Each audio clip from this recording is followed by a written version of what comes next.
the anthems.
Almighty God, who in your infinite wisdom and providential goodness have appointed the offices of leaders and parliaments for the welfare of society and the just government of humanity, we beseech you to look upon with your abundant favor these your servants, whom you have been pleased to call to the performance of such important trusts in this land.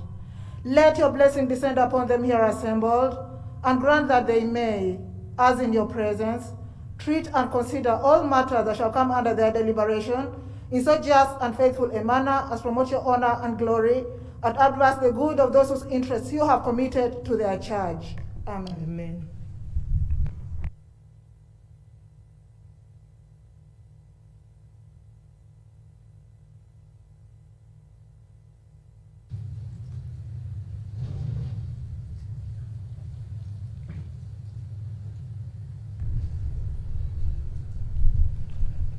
Proclamation by the Right Honourable Speaker of Parliament of Uganda.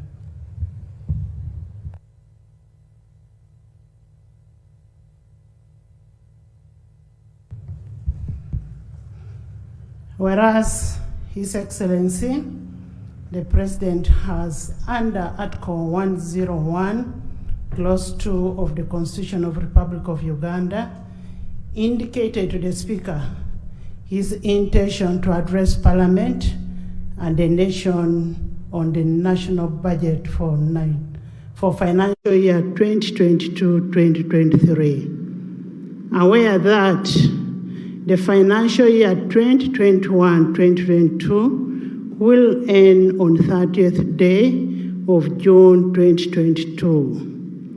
Noting that it's important that the President addresses Parliament and the nation on the national budget for the financial year 2022-2023. Now, therefore, in the exercise of the powers conferred upon the Speaker by Article 95, Clause 2 of the Constitution of the Republic of Uganda and Rule 17.1 of the Rules of Procedure of Parliament of Uganda, I hereby proclaim that Parliament shall sit at Kololo Independence Ground on Tuesday, 14th June 2022 at 14 hours to receive the address of His Excellency, the President, on the national budget for the financial year 2022-2023, and the Kololo Independence Ground to be the precincts of Parliament for the above-mentioned purpose, given under my hand at Parliament House, Kampala, on 27th day of May 2022. Anita Annette Among, Speaker of Parliament.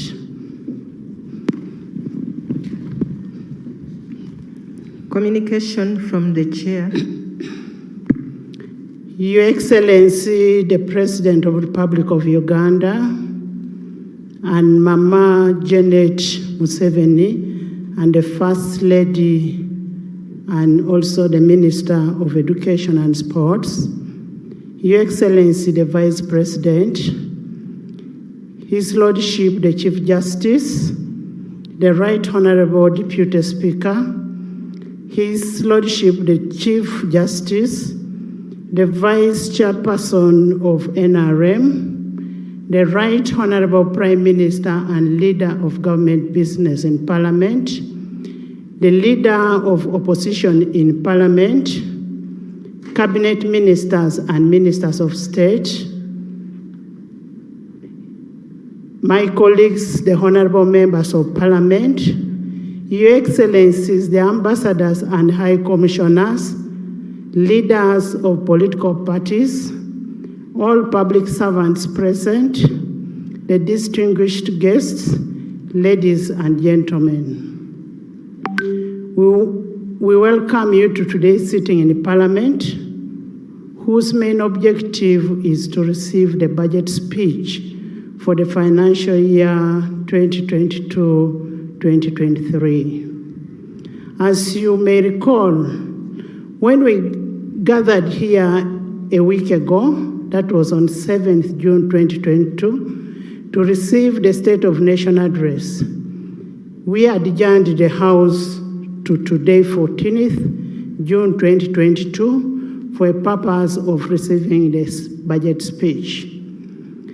Preparation of the budget is a constitutional obligation of His Excellency, the President of the Republic of Uganda, imposed under Article 155, Clause 1 of the Constitution of the Republic of Uganda, which states that the President shall cause to be prepared and laid before Parliament in each financial year, but in any case, not later than the 15th day before the commencement of the financial year, estimates of revenue and expenditure of the government for the next financial year. The budget speech that we are going to receive today is a culmination of the budget formulation and approval process, which began with a budget call circular for the financial year 2022-2023, issued on 15th of September 2021, and that is in line with the Section 9(3) of the Public Finance Management Act 2025.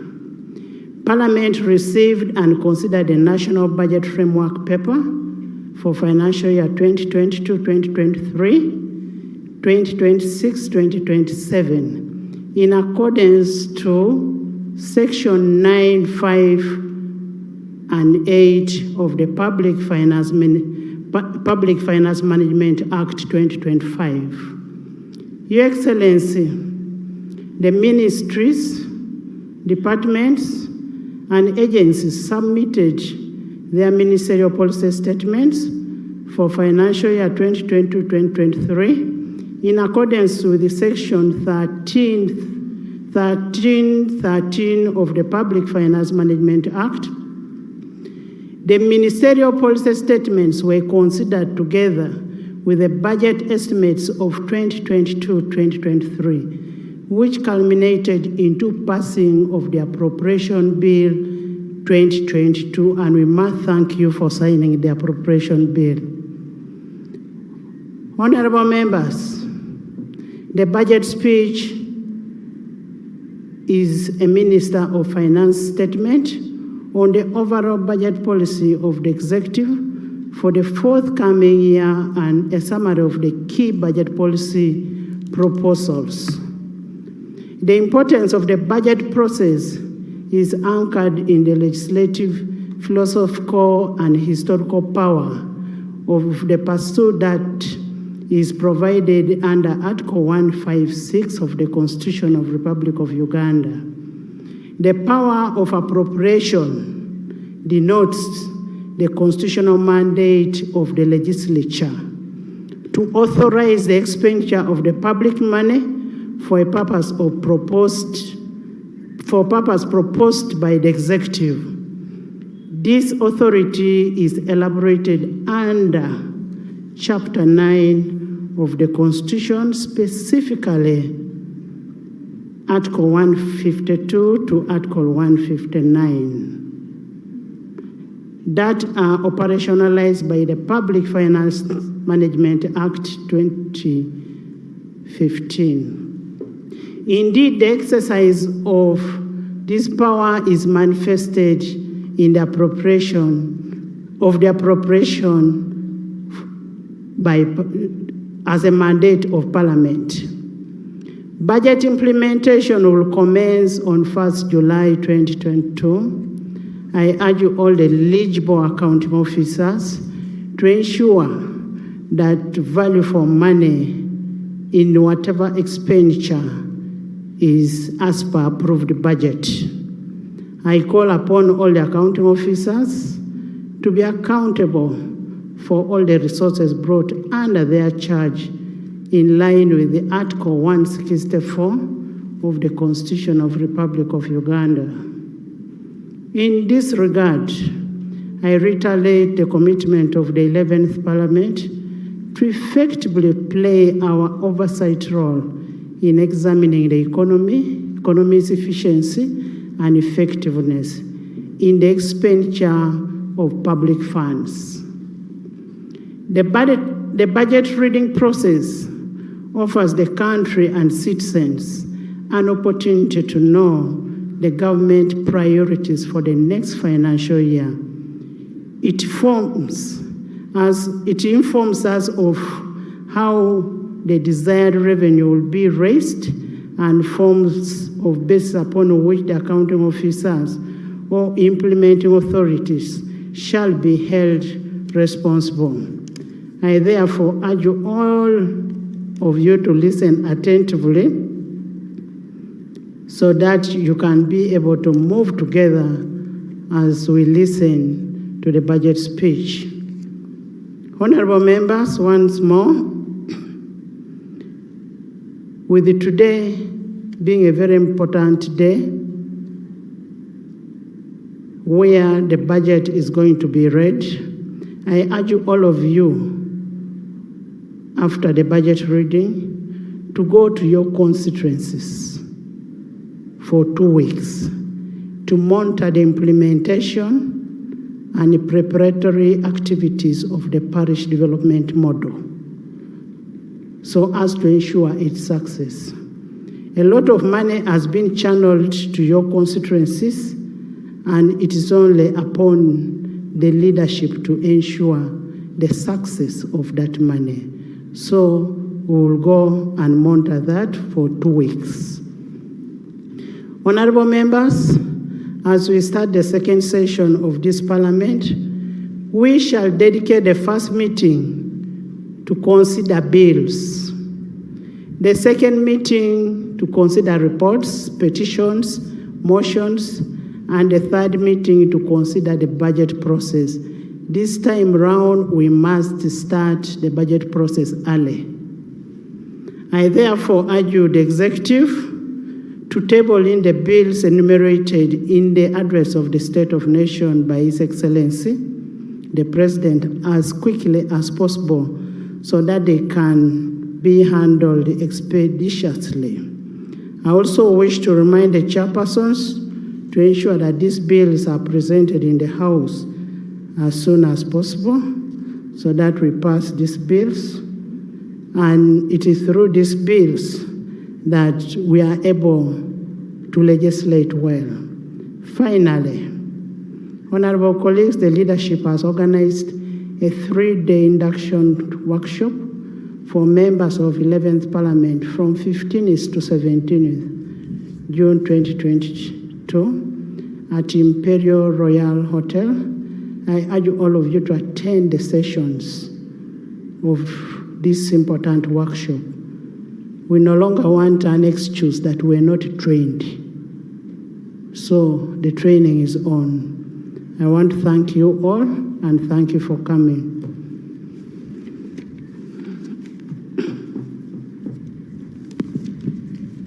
Item number 5, presentation of the budget speech. Your Excellency, it is my great pleasure to invite you or your delegate to present the budget speech. Your Excellency, please.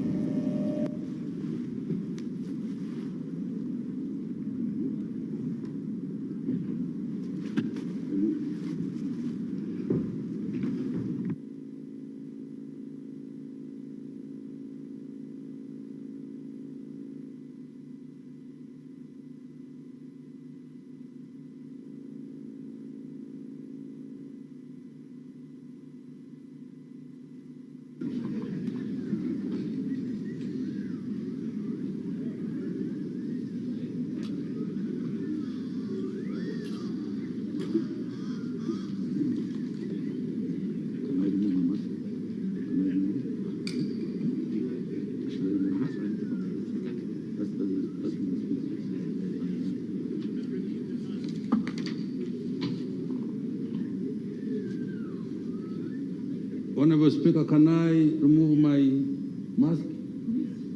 Please go ahead and remove, but first sanitize.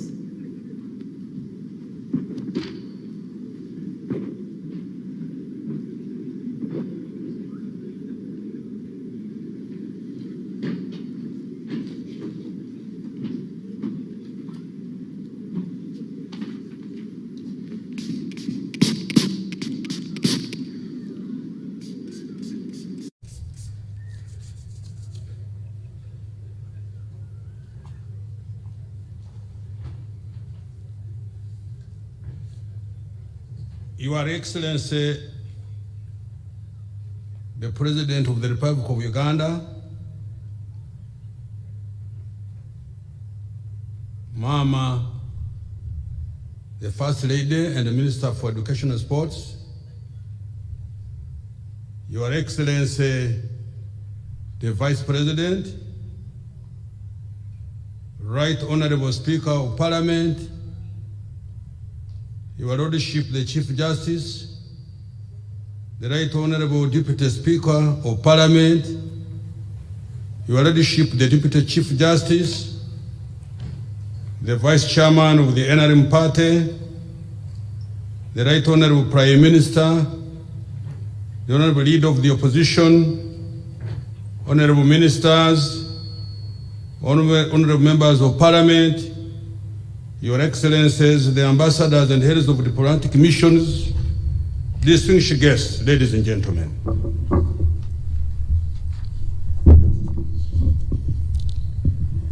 Madam Speaker, in fulfillment of Article 155, Part 1 of our Constitution, I have been delegated by His Excellency the President to present to Parliament the budget for the financial year 2022-2023. My statement today will highlight the budget as approved by Parliament on 20th of May 2022. Right Honorable Speaker, on 20th March 2022, we lost a gallant son and Speaker of this august House, the late Right Honorable Jacob Lokri Oranya. I beg and request that once more we observe a unit of silence in this memory.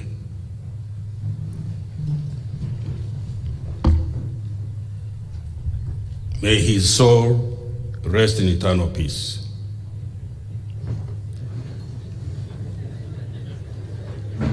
Honourable Speaker, the NRM government's overriding goal is to achieve socio-economic transformation for the benefit of all Ugandans, thus improving their lives.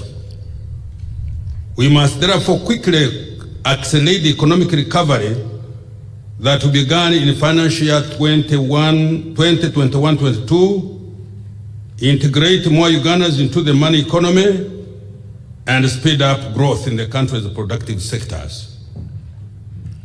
Madam Speaker, the theme of the budget for financial year 22-23 is therefore full monetization of Uganda's economy through commercial agriculture, industrialization, expanding and broadening services, digital transformation, and market access. This theme summarizes our budget strategy and a priority that I will later elaborate. The theme is in line with that of the East African community, which is accelerating economic recovery and enhancing productive sectors for improved livelihoods. Madam Speaker, to achieve Uganda's socio-economic transformation, the NRM has resolved to pursue the following goals in forthcoming year and the medium term. 1, kickstart the process of getting the households still engaged in subsistence into the money economy. 2, support businesses and the overall economy to recover from the impact of COVID-19 pandemic and restore the lost jobs and livelihoods.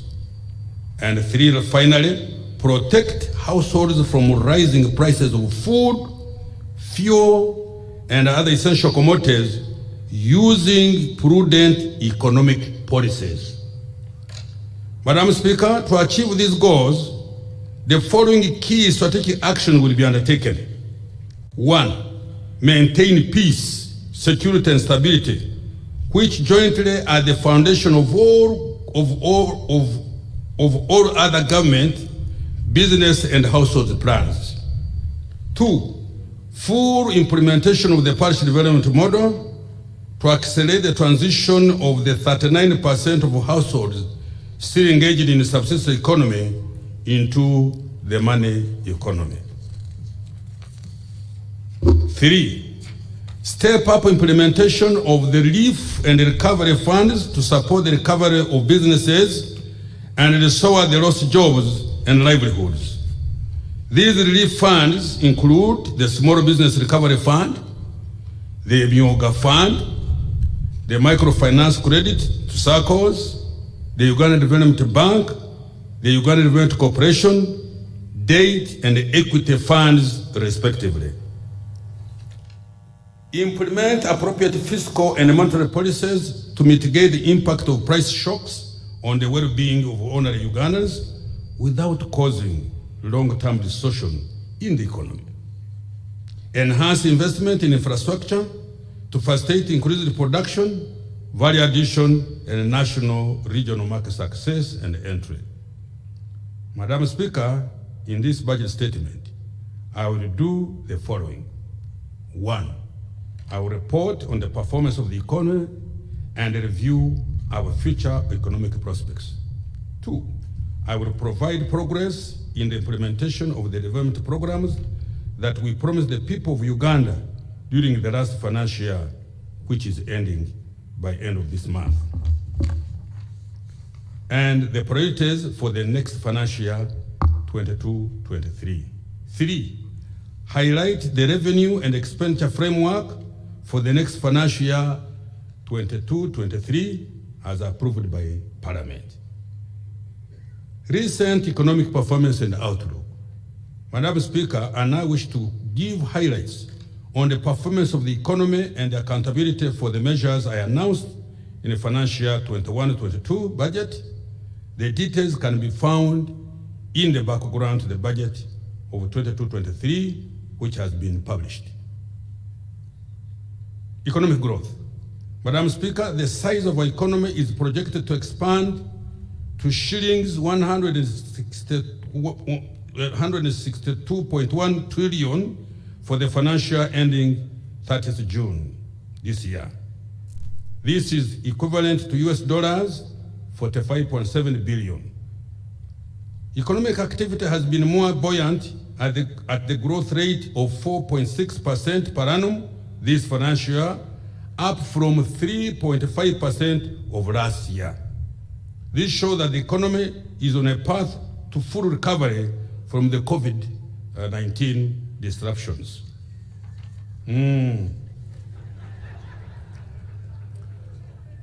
Madam Speaker, with this buoyant recovery and the resilience of the economy induced by our deliberate and prudent economic policies, Uganda's GDP per capita has increased to US dollars 1,046 in current prices, which is equivalent to Uganda shillings 3.7 million per person per year.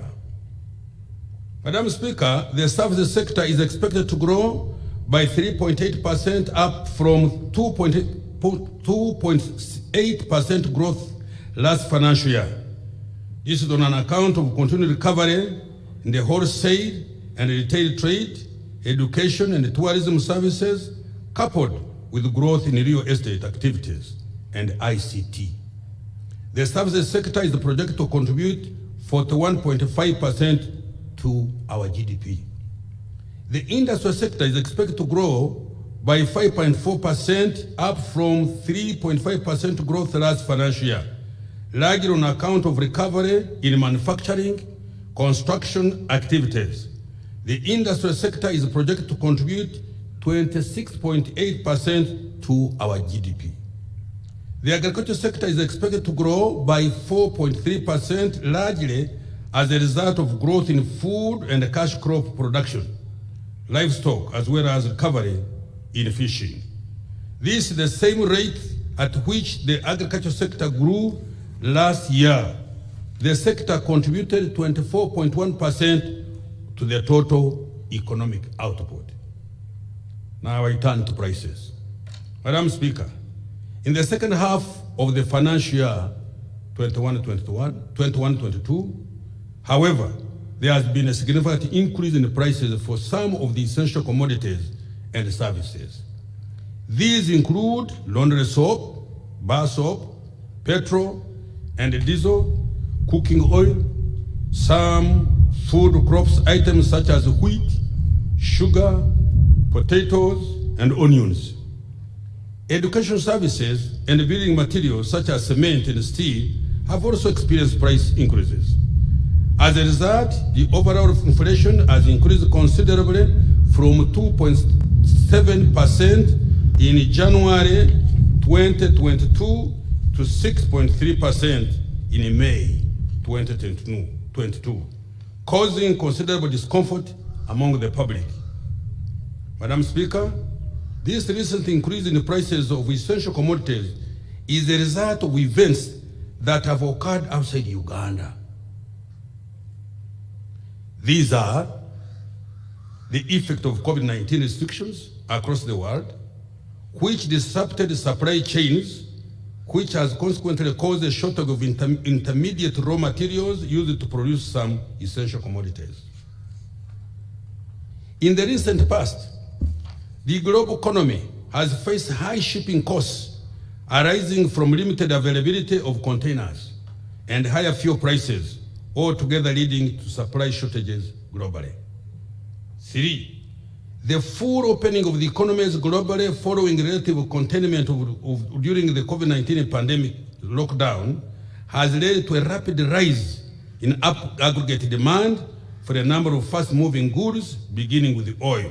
Yet production levels have been constrained by COVID-19 restrictions.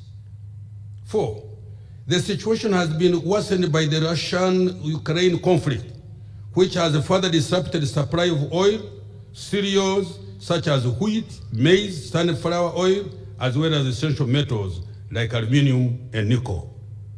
The two countries are major producers and exporters of these commodities. Madam Speaker, appropriate measures to curb the rising prices in the short, medium, and long term will be implemented. These measures include: 1, supporting farmers to grow more fast-maturing food and oil seeds to ensure sufficient domestic supply. 2, maintaining a market-based determination of prices to support a continuous supply of goods and services. This is intended to ensure that demand does not outstrip supply. 3, expediting improvement of alternative fuel import routes across Lake Victoria to avoid possible unnecessary supply disruptions. 4, using appropriate fiscal and monetary policies to mitigate the impact of price shocks. 5, construct additional fuel storage infrastructure in the medium term and stock them adequately. And 6, expediting commercial oil production and development of the oil refinery. Madam Speaker and colleagues, government cannot influence price levels whose changes are driven by external shocks that are outside this control. We will therefore not be applying measures which can lead to long-term and painful distortions in the economy. For example, persistent shortages of goods, hoarding, and black markets. Exchange rate developments. Madam Speaker, over the past year, the Uganda shilling initially strengthened against the US dollars, appreciating by 2.3% between April 2021 and April 2022. This appreciation was on account of higher dollar inflows from our exports, foreign direct investment, and foreigners buying government treasury bills and bonds. However, the shilling has experienced significant depreciation pressures since March 2022 on account of concerns arising from the Ukraine-Russian conflict and related sanctions, as well as rising interest rates in advanced economies. The shilling depreciated by 1.7% month on month on average in the 3 months to June 2022, and by 6.7% against the US dollar between June 2021 and June 2022. The Bank of Uganda is taking appropriate measures to avoid volatile fluctuations, but not preventing the exchange rate movements. Interest rates. Madam Speaker, commercial bank lending rates for shilling-denominated loans marginally declined to 18.8% in the 10-month period of April 2022, down from 19.1% in the same period in the previous year. Reduction in lending rates occurred in the transport and communication, building, mortgages, construction, and real estate, and the personal and household loans sector. Now, external sector performance. Madam Speaker, total export receipts of goods and services amounted to US dollars 5.74 billion in the 12 months to April 2022, down from 6.2 billion in the previous 12 months. Merchandise exports reduced by US dollars 858 million the same period. However, coffee receipts increased by US dollars 279.5 million to US dollars 811 million in the same period. Madam Speaker, private sector imports of goods have increased significantly to US dollars 6.4 billion in the year to April 2022 from US dollars 5.0 billion in previous 12 months. This increase is attributed largely to investments in the oil and the gas sector. For the same reason, foreign direct investment has rebounded strongly to US dollars 1.3 billion in the year to April 2022 from US dollars 892 million in the same period a year before. Uganda's international reserves at the end of April 2022 increased to US dollars 4.54 billion, equivalent to about 4.6 months of imports. This was an increase from US dollars 3.54 billion as at April 2021.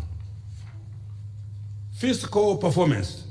Madam Speaker, the revenue collections target in the financial 21-22 budget was shillings 22.425 trillion. Total revenue collection is now projected at shillings 21.486 trillion.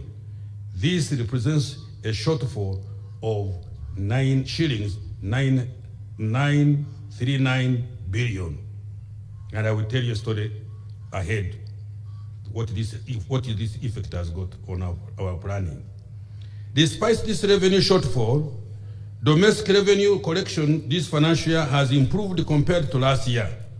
This has been on account of improved tax administration and increased economic activity following the full reopening of the economy in January 2022. Madam Speaker, total government expenditure excluding domestic debt refinancing, external debt amortization, and appropriation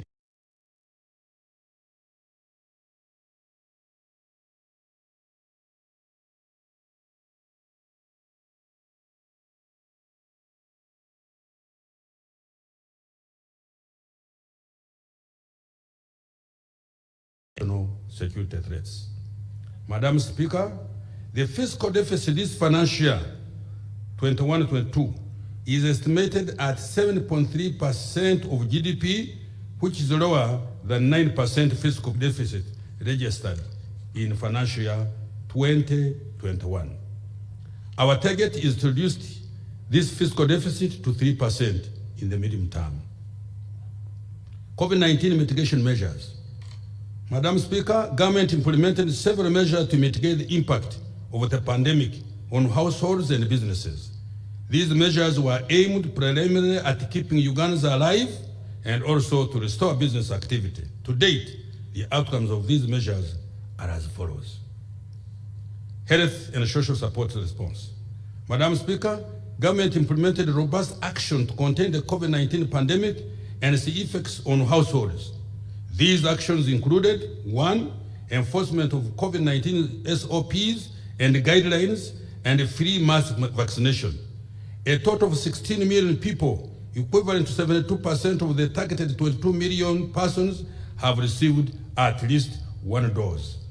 2, provision of shilling 53.5 billion as cash relief grants to adversely affected people, including border riders, saloon workers, food vendors, private school teachers, ghetto residents, and street vendors. 3, strengthening health care systems, including regional and national referral hospitals, by equipping 143 intensive care units, upgrading of 255 health center 2s to health center 3s, and the recruitment of 400 health workers. And 4, funding scientific research and development, including COVID vaccines, funding scientific research and development, including COVID vaccines development and innovative therapeutics such as COVIDX. Madam Speaker, during the pandemic, learning continued with the provision of home learning materials across the country. Following the full reopening of the schools, an additional 2,900 primary and secondary school teachers have been recruited and deployed to help the learners to catch up with the lost time. Restoring business activity. Madam Speaker, to support the recovery of the economy, government has provided credit relief to borrowers as well as funding to micro, small and medium enterprises and corporate large businesses. The following progress has been registered. 1. Bank of Uganda extended credit relief to enable borrowers unable to service their loans during the pandemic to restructure them. Loans totaling shillings 7.2 trillion, representing 40% of total loans, were restructured over the period. 2. Domestic arrears to private sector suppliers of goods and services to government, totaling to shillings 526 billion were cleared. In addition, court awards amounting to shillings 57 billion were also settled. 3. Microfinance Support Center was funded to support micro businesses through the Myoga Fund, 100 billion shillings, and support to SACCO, shillings 27 billion. Consequently, 6,600 SACCOs and 205,000 savings groups have been established across the country. These are operating a total of 4.1 million accounts. As a result, savings worth 63 billion as at the end of April this year, among the lowest earners of this country, have been realized. For small businesses that do not fall under Myoga and are at the same time do not qualify for UDB funding, the shillings 200 billion Small Business Recovery Fund has been established in partnership with the Bank of Uganda, supervised financial institutions to offer credit at a subsidized interest rate of 10% per annum. 5. To support the recovery of medium and large-scale businesses, Uganda Development Bank was capitalized to the tune of 636 billion Uganda shillings, and which was fully disbursed by May 2022 at an interest rate of 3% per annum.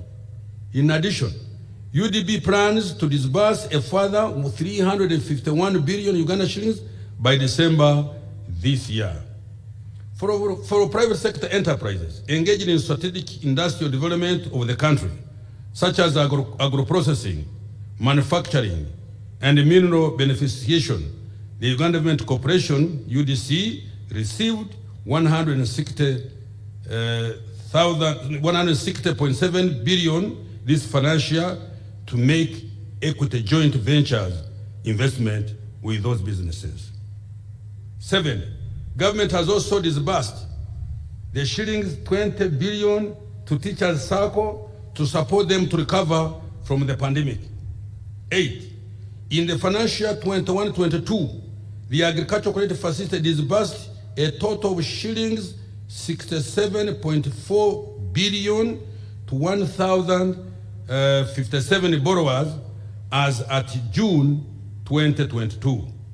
Cumulatively, the fund has financed a total of 3,120 farmers across the country to a tune of shillings 737.3 billion shillings. Following amendment of the National Social Security Fund Act to allow mid-term access for qualifying members, a total of shillings 420 billion has so far been paid out to about 21,500 beneficiaries. And 10, for women entrepreneurs, I have received a US $217 million grant from the World Bank to provide funding in the coming financial to middle-level businesses managed by women to support their growth and create jobs. Abakyala mukwe mu ngalo. Madam Speaker, as a result of the above measures, we have begun to see positive trends in business activity. For example, during the 10 months from July 2021 to April 2022, there was a 38% increase in taxpayers, with 686,000 new taxpayers being added to the taxpayer register. In addition, investors' sentiments about doing business in Uganda have remained positive in the recent months, as illustrated by the following indicators between July 2021 and May 2022. 1. The Business Tendency Index, which has increased by 20.8%. The Business Tendency Index measures the level of optimism that executives have about current and expected outlook for production, order levels, employment, prices, and access to credit. 2, the Purchasing Managers Index, which has increased by 48.8%. This is an indicator of business activity both in the manufacturing and service sectors. 3, the Composite Index of Economic Activity, which has increased by 4.3%. This CIA represents the monthly underlying forces in the national economy. Now we turn to the medium-term economic outlook. Madam Speaker and the colleagues, future prospects for our economy are very positive, with minimum term growth projected at 6.5% per annum. We could repeat the other thing. May I repeat it?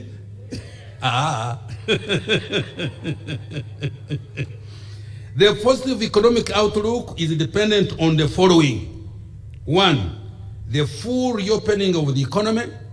2, the increase in global demand for some commodities we produce and export, such as coffee, livestock, tea, and other food products. 3, commercialization of oil and gas following the announcement of the final investment decision in February this year. 4, active import substitution for goods that Uganda can produce and export competitively, such as pharmaceuticals.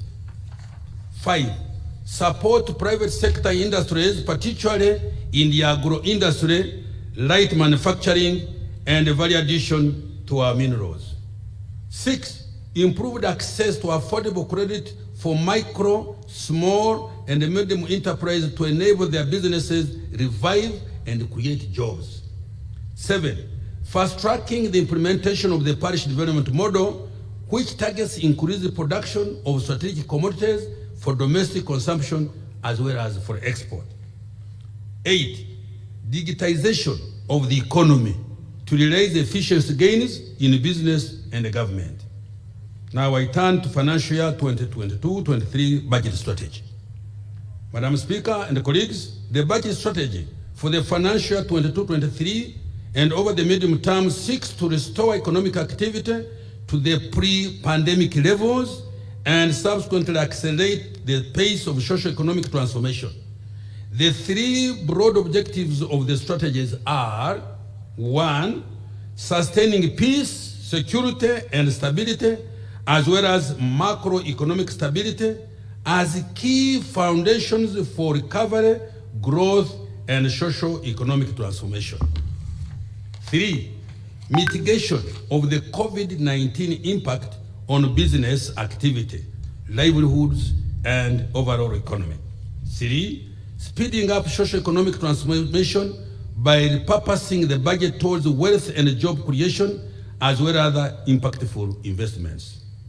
Imperatives for implementing the financial year 22-23 budget. Madam Speaker and colleagues, in order to achieve these three key objectives, the following imperatives must be adhered to. 1, national budget reform to make it more redistributive and responsive to national priorities. 2, enhanced fiscal discipline to limit supplementary expenditure to only unforeseen and unavoidable spending within the 3% provided for under the law. 3, enhanced domestic revenue mobilization to increase the revenue to GDP ratio to a target of 18% over the medium term. 4, limit the borrowing to restore the debt to GDP ratio to within 50% over the medium term as provided for in the Charter for Fiscal Responsibility. 5, continued alignment of the budget to the National Development Plan to ensure that our development priorities are adequately funded. 6, automate government processes and systems to enhance efficiency, save money, fight fraud, and other forms of corruption. 7, rationalization and restructuring of government to eliminate duplication, overlaps, mandate wars, and resource wastage. Now I turn to financial year budget priorities. Madam Speaker, the key priorities for the financial year 22-23 budget are the following. 1, enhancement of security, the rule of law, and fighting corruption. 2, sustaining economic recovery. 3, implementation of the parish development model to create wealth and jobs. 4, promotion of agro-industrialization, standards, and market entry. 5, commercialization of oil and gas. 6, enhancement of transport, energy, and ICT infrastructure. 7, enhancing human capital development, science, innovation, and knowledge transfer. 8, enhancing public sector effectiveness and efficiency. Enhancing security, the rule of law, and anti-corruption. Madam Speaker, peace, security, and stability, as well as rule of law, are the bedrock of socio-economic transformation. We all know that. And thus must remain the key government priority. Peace, security, and stability. Madam Speaker, the recent surge in cattle theft and cross-border conflicts in the Karamoja sub-region have been and will continue to be addressed. I'm sure the President will make a comment on this. In a recent supplementary budget, government provided shillings 112.5 billion to facilitate the UPDF to carry out operations and the Ministry of Works and Transport to construct security roads in the Karamoja sub-region. The UPDF will also continue with the pacification of the Eastern Democratic Republic of Congo in line with the agreement with the government of the Democratic Republic of Congo. Madam Speaker, with respect to capacity and the well-being of our security forces, government will, in the medium term, embark on enhancement of pay for our gallant men and women in uniform.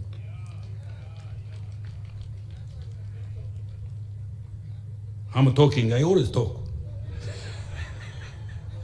Madam Speaker, the construction of the military referral hospital in Mbuya is on schedule and within budget.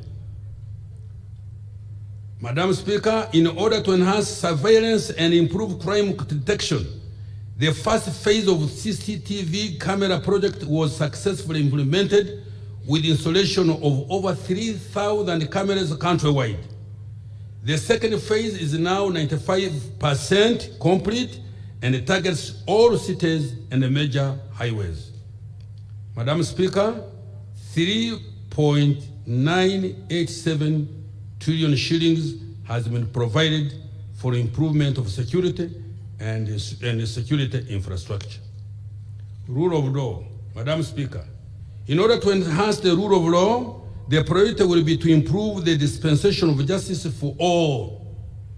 The judiciary will be supported to allow for speedy dispensation of justice and address the backlog of cases. In terms of systems that enhance the judicial process, the electronic court case management information system to improve case management is now functional in 7 court circuits within the Greater Kampala metropolitan area. Additionally, the video conferencing system is operational in several courts across the country to roll out the electronic court case management information system and the video conferencing system in addition to 10 courts will also commence next financial year. Madam Speaker, administration of justice will be strengthened with the recruitment of more judicial officers, the establishment of 2 regional courts of appeal in Gulu and Embalirira, and 2 high court circuits in Luwero and Soroti. In addition, 3 chief magistrate courts in Albeton, Lyantonde, Budaka, and 4 grade 1 magistrate courts in Karenga, Patongo, Abim, Kyankwanzi Dukes will also be established. Madam Speaker, in order to further improve the delivery of justice, the construction of the Supreme Court and the Court of Appeal building will be completed soon. In addition, the chief magistrate buildings in Hoima, Ruero, Masindi districts, among others, were rehabilitated during the ending financial year. Madam Speaker, over 78% of the population can now access a frontline service point within a 5-kilometer radius. District coverage of justice frontline service points has increased from 61.5% in 2017 to 74% in 2021. Anti-corruption. Madam Speaker, we continue to make progress in the fight against corruption.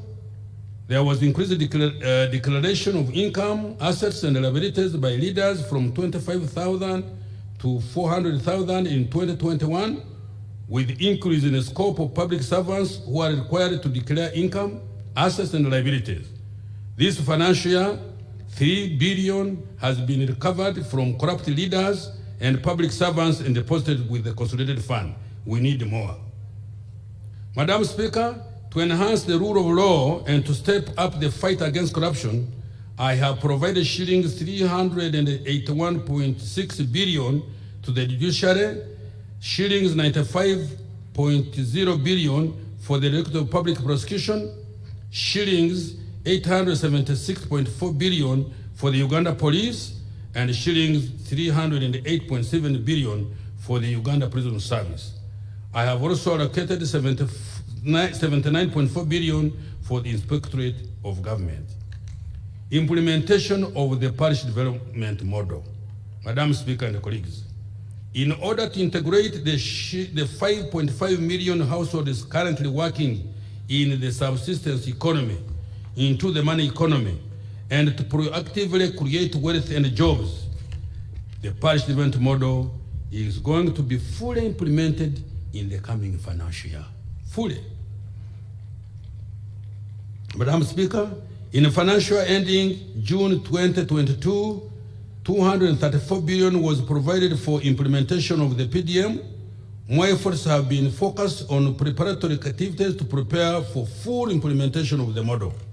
These include recruitment of parish chiefs by all districts, data collection, verification of beneficiaries, establishment of circles, setting up of the PDM management unit in the Ministry of Local Government, and sensitization and mobilization, among others. Madam Speaker, next financial year, I provided a total of 1,059 Uganda shillings for full implementation of the model. Each of the 10,594 parishes in the country will receive 100 million as a revolving fund, earmarked for purchase of agricultural inputs by households still in subsistence. Madam Speaker, the parish development model will be complemented by other government programs such as the Myoga Fund, the Microfinance Support Center Credit to other circles, village savings groups, the Small Business Recovery Fund, and other wealth creation initiatives. Now I turn to agricultural production. Madam Speaker, agricultural production will be enhanced using the first pillar of the parish development model that addresses production, agro-processing, and marketing through enhanced access and entry to national, regional, and global markets. This value chain approach allows development of sustainable linkages. The key interventions will include: 1, development of key commodities value chains that have a high impact on transforming the 39% of households in subsistence into the money economy. These include coffee, beef, dairy cattle, poultry, fish, piggery, fruits, food crops for intensive farming, the rest of enterprise including cassava, bananas, rice, Irish potatoes, millet, cotton, tea, cashew nuts, among others, will also be supported, but for relatively bigger farmers. Expansion of irrigation schemes and providing community and individual on-farm water for production to minimize reliance on rain-fed agriculture and ensuring sustained agricultural production. Enhancement of research, breeding, and appropriate technology development through the National Animal Genetic Resource Center and the Data Bank and the National Agricultural Research Organization.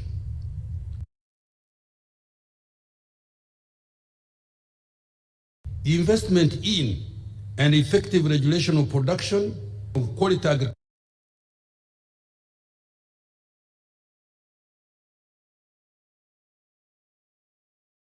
agricultural inputs, including seeds, seedlings, stocking materials, and fertilizers.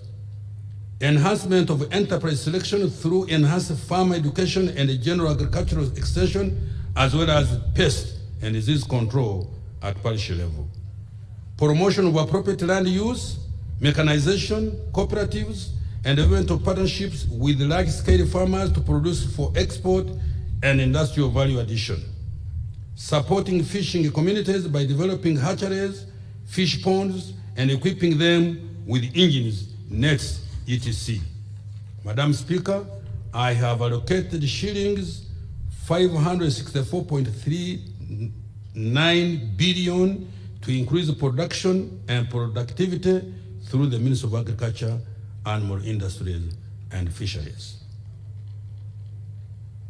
Now, climate change and environment degradation. Madam Speaker and colleagues, climate change is a significant risk for agriculture production and food security. In order to mitigate environmental degradation, we have set a target to increase the national forest cover from the current 20.4% to 15%. Central forest reserves will be protected from encroachment by the surveying and marking of 6,200 square kilometers of boundary. Madam Speaker, 850 square kilometers of wetlands and forests will also be restored by 1, having them demarcated and gazetted, and 2, evicting all encroachers. Embalirira. Madam Speaker, I have allocated shillings 268 billion in the next financial year 2022-23 for actions to mitigate and adapt to climate change. Now I turn promoting agro-industrialization, standards, and market entry. Madam Speaker, promoting agro-industrialization, enforcing product standards, and enabling market access and entry are key aspects for creating wealth and jobs. Next financial year, the following interventions will be prioritized. Expanding storage and processing capacity for agricultural commodities within the 18 zones of this country. 2, enhancing the use of warehouse receipt system to improve commodity storage, reduce post-harvest losses, improve value chain management, and increase income to farmers. 3, providing funds for private sector investment in key commodity agro-processing value chains through soft and patient date from UDB and equity from UDC. 4, strengthening of standards for quality assurance to improve access to markets. 5, establishing a system for issuance and management of internationally recognized product barcodes, branding, packaging, and labeling of Uganda's products for visibility.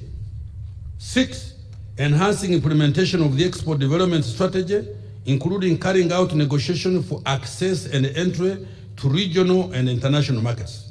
7, establishing fully serviced industrial parks. 8, promoting investment in strategic industries such as manufacture of pharmaceuticals, industrial sugar, starch, herbal extracts, and cotton-based medical sundries. 9, finalize the enactment of pending legal instruments, for example, the competition bill and the consumer protection bill, anti-counterfeits and quality product laws. 10, developing a master plan for the Zombo Tea Factory and establishing enabling infrastructure including water and electricity. 11, expanding the Soroti Fruit Factory by installing additional processing equipment, supporting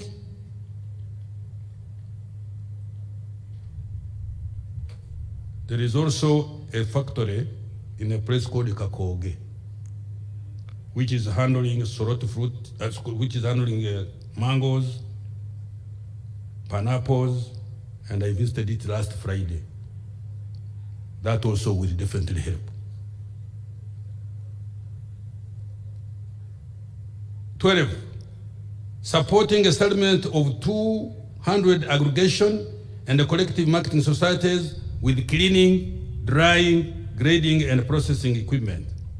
I have allocated 1.449 trillion to promote agro-industrialization standards and market entry. Supporting economic recovery and commercialization of oil and gas. Madam Speaker, as I reported earlier, we have taken major steps to revive business activities, which we shall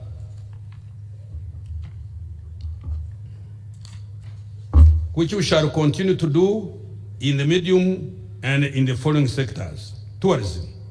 Madam Speaker, tourism was severely affected by the COVID-19 pandemic. The good news is that the sector is recovering very fast.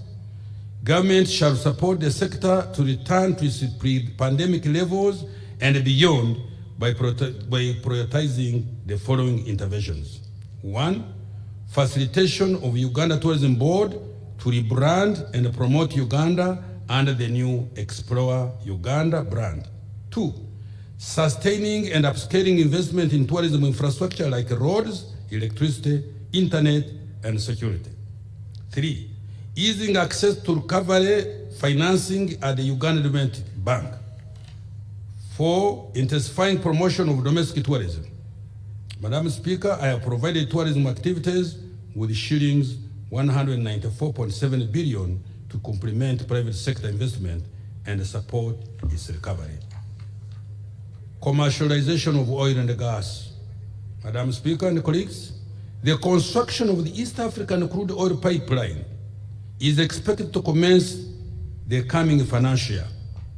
The capacity of the Uganda National Oil Company to invest in oil and gas development has also been enhanced. While there have been negative campaigns against the development of the crude oil pipeline, the government will develop Uganda's oil and gas resources in a responsible and sustainable manner for the benefit of all Ugandans. Madam Speaker, I have allocated shillings 904.1 billion towards the development and commercialization of minerals, oil, and gas. Enhancing human capital development. Madam Speaker, having successfully contained the COVID-19 pandemic over the last 2 years, our efforts are going to be focused on improving the quality of life of the people of Uganda by prioritizing the following. Health. Madam Speaker, the emphasis now is on mass vaccination of all eligible persons and community disease surveillance by strengthening village health teams with training and equipping them with a smartphone and a bicycle. Additional health assistants and surveillance officers will be recruited to support the VHTs. Madam Speaker, the development of health infrastructure nationwide will continue. The rehabilitation and expansion of the following general hospitals will be undertaken: Itojo, Kabong, Abim, Kambuga, Masindi, Kanungu, Kapchorwa, Bugiri, and Amudad. In addition, 43 health centers, 2 will be upgraded to health center 3s, and 17 new health center 3s will be built in sub-counties without health facilities of such health facilities. 75 staff houses will also be built in the Karamoja region. Madam Speaker, next financial year, the Minister of Health will start implementing the Uganda COVID-19 Emergency Response and Preparedness Project, supported by a grant from the World Bank amounting to US dollars 100.3 million, which is equivalent to 667.1 billion Uganda shillings. This grant will finance the rapid detection, prevention, and quick responses to threats posed by COVID-19 pandemic. It will also finance the strengthening of national systems for public health preparedness. Madam Speaker and colleagues, the construction and equipping of a modern health facility will commence in the coming financial year to be located in Naguru. This US dollar 70 million facility will be funded for economic development in Africa, BADEA, the Saudi Fund for Development, SDF, and the OPEC Fund for International Development, OPEC Fund. Madam Speaker, I have allocated a total of 3.722 trillion for healthcare delivery in financial year 22-23. Now I go to water. Madam Speaker, national safe water coverage now stands at 69.8%, with coverage in rural areas at 68% and 71.6% in the urban areas. Our target is to increase safe water coverage to 81% over the medium term. Madam Speaker, during financial year 21-22, the following major water projects were implemented. 1, 5 medium-scale irrigation schemes in Ngenge, that is in Kwen district, Ruwenga-Aju in Kabarole district, Tochi in Oyam district, Mubukutu in Kasese district, and Doho 2 in Butaleja district. 106 small-scale irrigation schemes in the districts of Bugiri, Bukedia, Tororo, Iganga, Mbale, Kapchorwa, Pakwach, and many others. 3, substantial completion of Katosi water treatment plant, which will produce 160 million liters of water per day. 4, upgrading of Kapeka water supply system to 5 million liters per day, double the current capacity. 5, rehabilitation and expansion of the Sembabule water supply project. This plant is now able to produce 30 million liters per day. Madam Speaker, the following water projects which are ongoing will continue to be implemented. 1, construction of 80-kilometer water supply infrastructure from River Nile to serve 484,000 people in Acholi and Lango sub-region. 2, constructing water infrastructure from River Kagera to serve an additional 75,000 people in Isingiro, Mbarara, and Masaka sub-regions.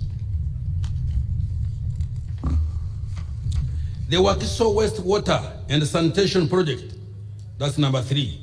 Number 4, the rehabilitation and expansion of Mbale water supply scheme. Number 5, construction of wastewater treatment plant targeting Kirudu Hospital. Madam Speaker, I have allocated shillings 1.027 trillion towards the water and environmental sub-program. Now I turn to education. Madam Speaker, education is a key opportunity equalizer for human beings. During the COVID-19 induced lockdown period, many teachers abandoned the profession and classrooms got dilapidated in several institutions. But now efforts have started to revamp the education sector. Priority will be put on improving the quality of education to enhance learning outcomes. The following will be undertaken. 1, staffing gaps will be filled in primary and secondary schools. 2, training of teachers and instructors on the new abridged curriculum will continue and the lower secondary curriculum will be rolled out. 3, continuous assessment will be fully rolled out.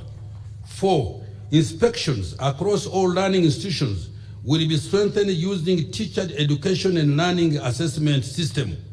5, operationalization of the Moroto Constituent College of Agriculture, Mountains of the Moon, Busoga University will take effect. Consultation to operationalize Bunyoro University will commence next financial year 23-24.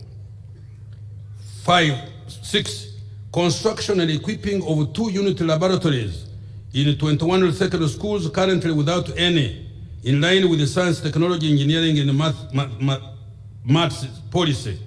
And 7, the construction, upgrading, and equipping of vocational education centers of excellence in Ushenyi, Lira, Ergon Technical Institution will be completed. Madam Speaker, I have allocated 4.14 trillion towards the education and skilling sub-program. Science and innovation. Madam Speaker, we are developing 3 prospective COVID-19 vaccines which are undergoing in animal trials. Human trials will commence next financial year. In addition, clinical trials for COVID-19 treatment for viral respiratory diseases are also ongoing. Next financial year, research into medicine development will be expanded to cancer, diabetes, sickle cell anemia, and malaria.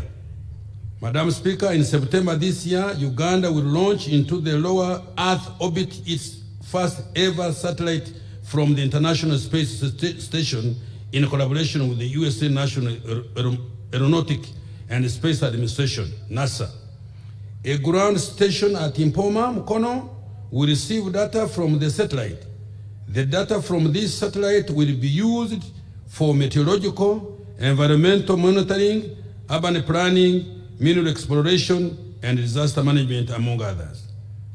Madam Speaker, I have allocated shillings 274.4 billion towards advancing innovation and technological development in this country. Enhancing transport and empowering for development. 1, construction and upgrading of 20 national roads covering a total distance of 1,437 kilometers has been done. 2, the rehabilitation has commenced on 160 kilometers of Tororo-Gulu meter gauge railway and 265 kilometers of Tororo-Namamve railway line section. The procurement of locomotives is ongoing. 3, continuation with the compensation and acquisition of right-of-way for the Kampala-Malaba standard gauge railway will continue. 4, the rehabilitation of the Entebbe International Airport stands at 75% completion, and the Kabale International Airport is at 72%. 5, maintenance of 5,200 kilometers of paved and 15,350 kilometers of unpaved national and city roads, and 21,631 kilometers of unpaved local government and community roads has been undertaken. Madam Speaker, next financial year, the following interventions in transport infrastructure will be implemented. 1, construction of 400 kilometers equivalent of roads to bitumen standards, rehabilitation, construction of 200 kilometers equivalent, and construction of 30 bridges on the national roads network. 2, rehabilitation of 922 kilometers of district roads and 126 kilometers of local government roads. 3, we shall continue with the development of the Bukasa Inland Port. 4, we shall commence Uganda Airlines flights to London and China. Madam Speaker, I have allocated shillings 4.3 trillion next financial year for the transport infrastructure development and maintenance. Power infrastructure, Madam Speaker.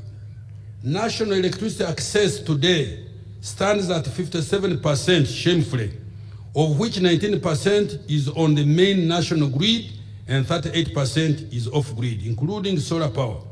Uganda's total electricity generation capacity has increased from 1,269 megawatts in financial year 2019-20 to 1,347 megawatts in financial year 21-22 on account of the completion of 42 megawatt actual one, the 21 megawatt Nyamagasani, and the 15.5 megawatt Sugar Corporation of Uganda plants.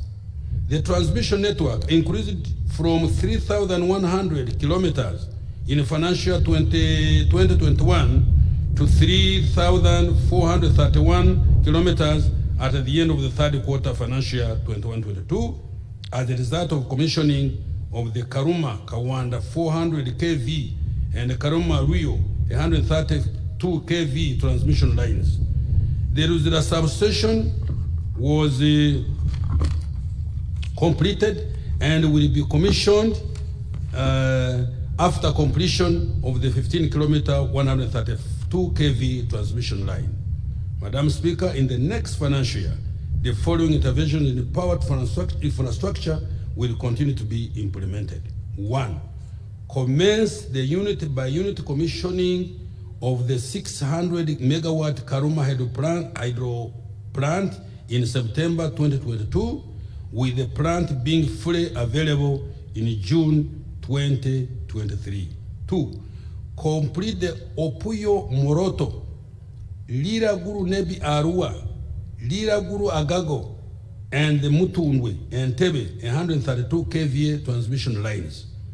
3, commence feasibility and design studies for the 400 kV Uganda South Sudan transmission line between Oruyo, Nimule, Juba, the 400 kV Uganda Democratic Republic of Congo interconnection, and the 400 kV Uganda Tanzania transmission line. Madam Speaker, I have provided 1.573 trillion to ensure the above are undertaken. Information communication technology infrastructure. Madam Speaker, the geographical coverage of broadband services stands at 66%, allowing digital access for 74% of the population. Next financial year, the government will support the fourth industrial revolution technologies. These include artificial intelligence, Internet of Things, and the use of robotics. We shall also extend broadband ICT infrastructure to enable connectivity to facilitate public service delivery. Madam Speaker, I have allocated 124.2 billion towards digitization. Enhancing public sector effectiveness and efficiency. Madam Speaker, public sector effectiveness and efficiency will be improved through the following measures. 1, continued rationalization of government and public expenditure. 2, automation of government businesses and service delivery. This includes the e-procurement, the Parish Development Model Information System, government asset management, education, information management, electronic document management, integrated health management information system, e-payment gateway, and the e-post digital platform. We shall also embark on decongesting the citizenship and immigration office in Kampala by establishing centers in the Kampala Capital City divisions, commencing with the Nakawa division. 4, the salaries of medical workers, scientists, and science teachers have been enhanced. Very big. In addition, I think I'll repeat this one. The salaries of medical workers, scientists, and science teachers have been enhanced.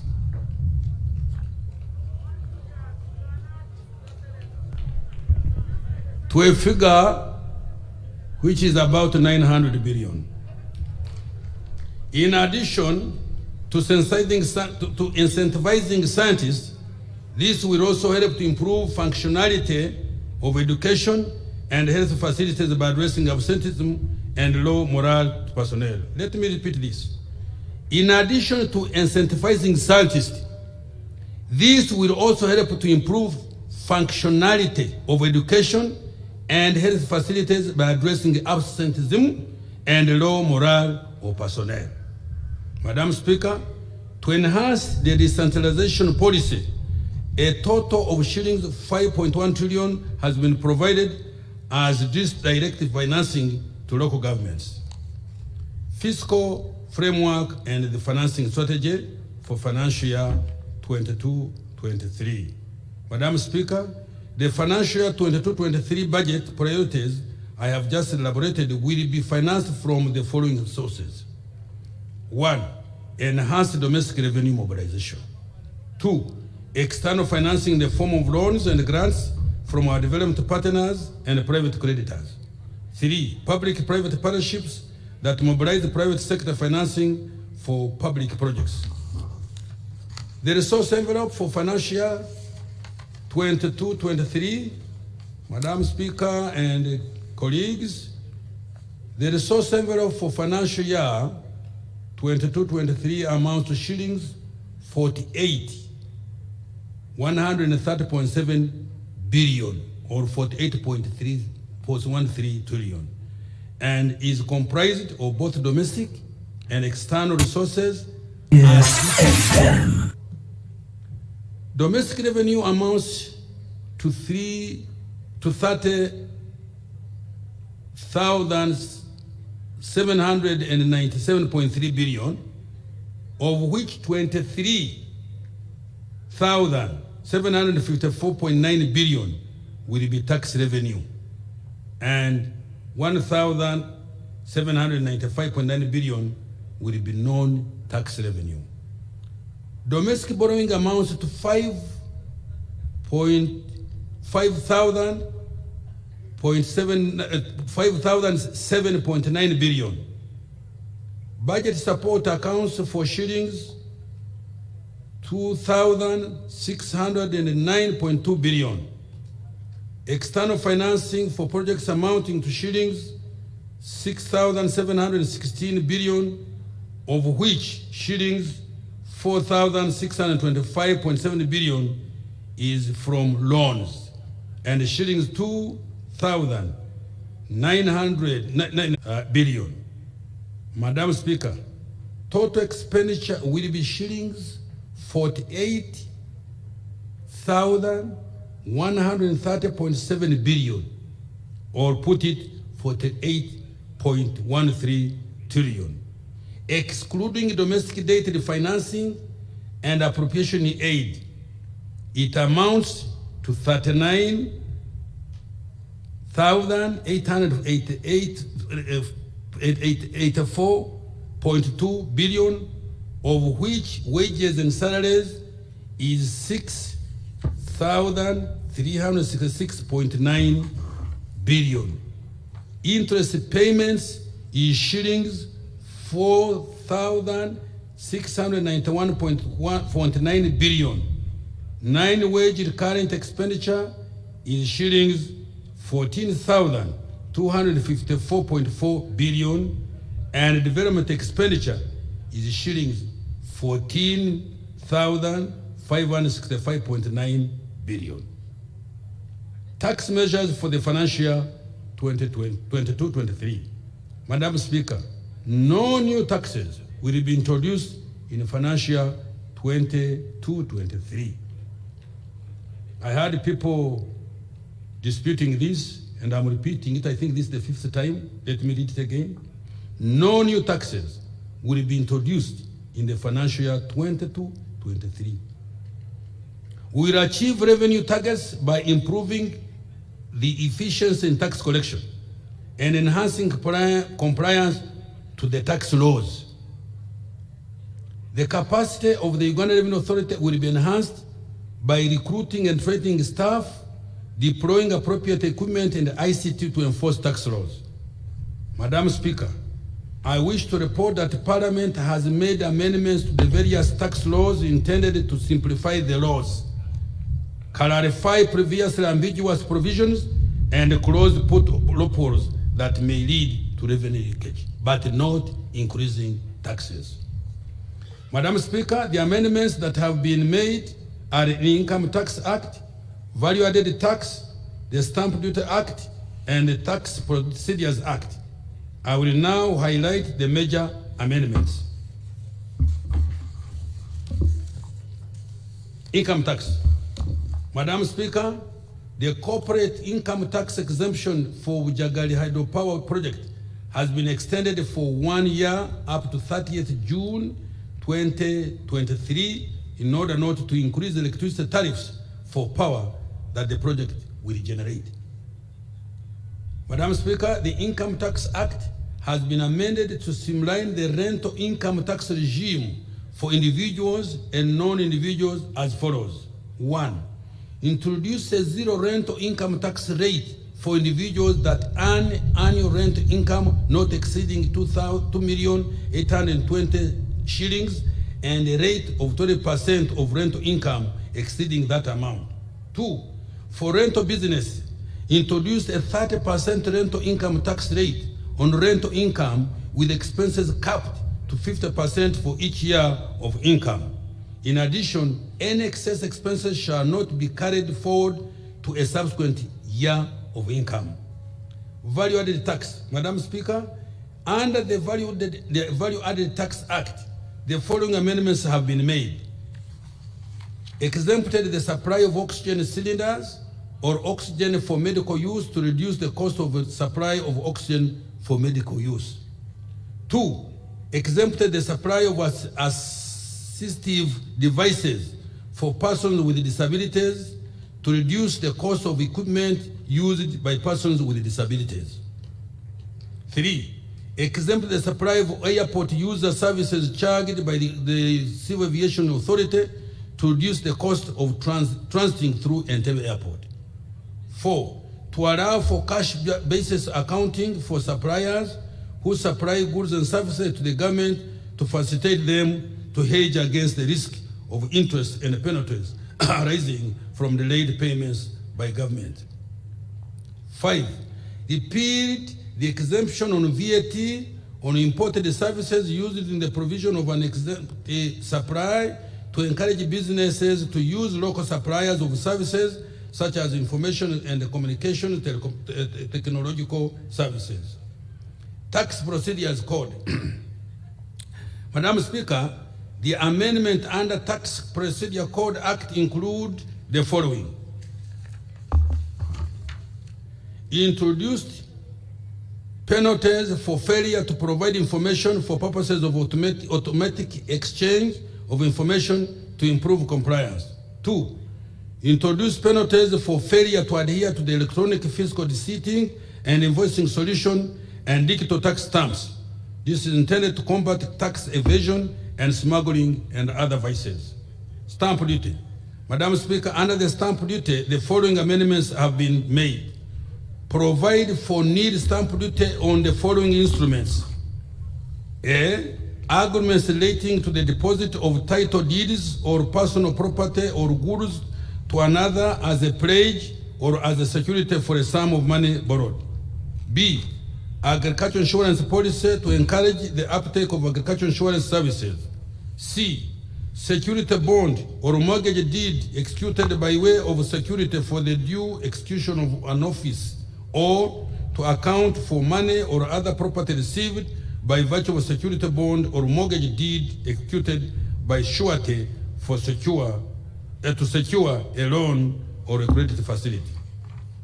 Clarification of the rate of shillings 15,000 applicable on transmission of property from the administrator to an estate of the beneficiary. Excise duty. Madam Speaker, under the Excise Duty Act, the government has undertaken the following amendments. 1. Clarification of the definitions of various products that attract excise duty, such as spirits and juices. Reduce excise duty applicable on opaque beer and fermented beverages made from locally sourced raw materials to 20% or 150 shillings per liter, whichever is higher. This is intended to promote value addition and the use of locally sourced raw materials. The mid-term financing strategy. Madam Speaker, the financing of the budget will be generated from implementation of the following revenue and public debt measures. Domestic revenue mobilization. Madam Speaker, the objective of government in financial 22-23 is to increase revenue by 0.8% of GDP. The major assumptions that underpin this goal are expected increase in taxable income activities, gains from revenue enhancement measures, and 3, increased employment and aggregate demand for goods and services arising from the full reopening of the economy. Public investment financing strategy. Madam Speaker, the government will implement the public investment financing strategy starting next financial year to achieve the following objectives. 1, improve alignment of sustainable financing options to government programs and projects. 2, minimize the cost and risk exposure of financing modalities. 3, ensure prudent loans acquisition to avoid debt accumulation in a short period and timely disbursement of loan funds. 4, long-term fiscal sustainability.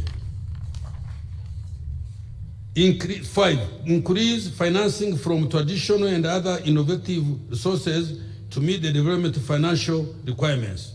And 6, provide a framework for partnership with the private sector in the implementation and financing of public investment programs.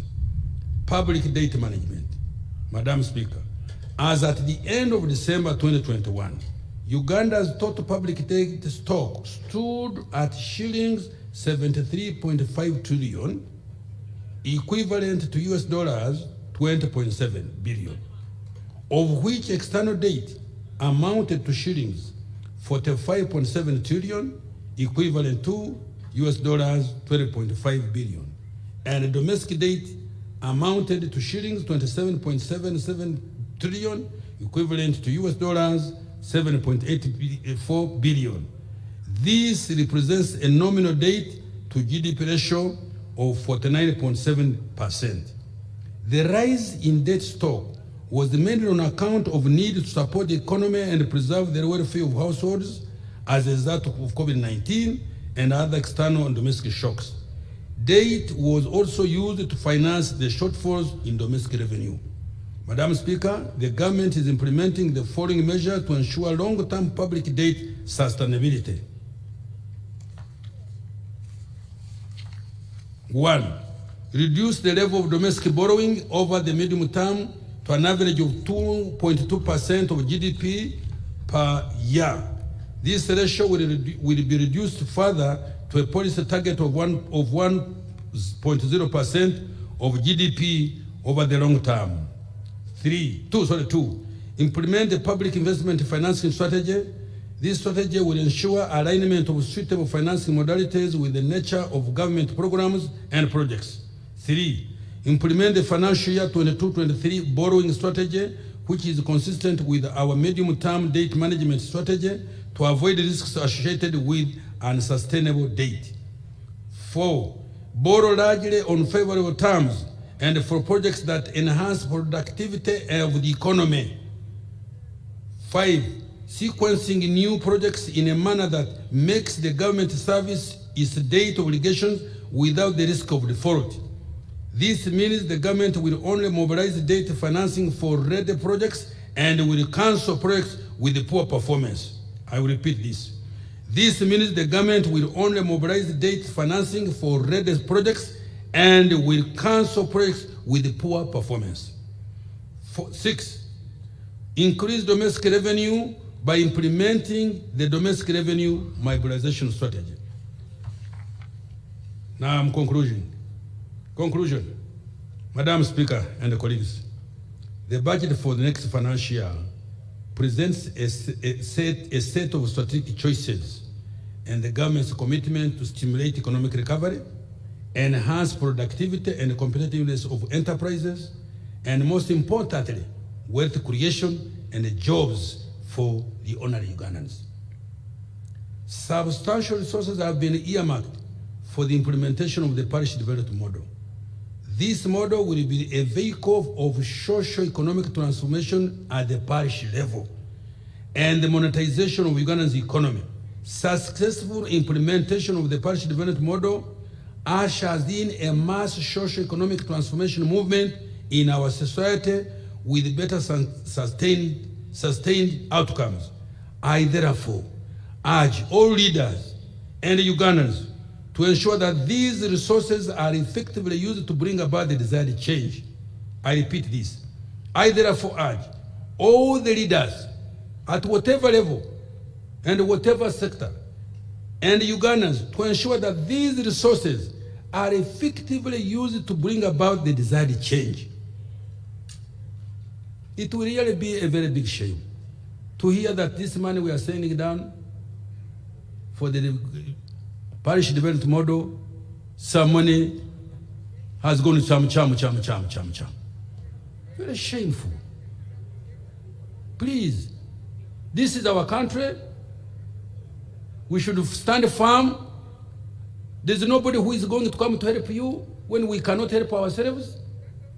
When we get resources, let those resources go for the purpose for which they have been given.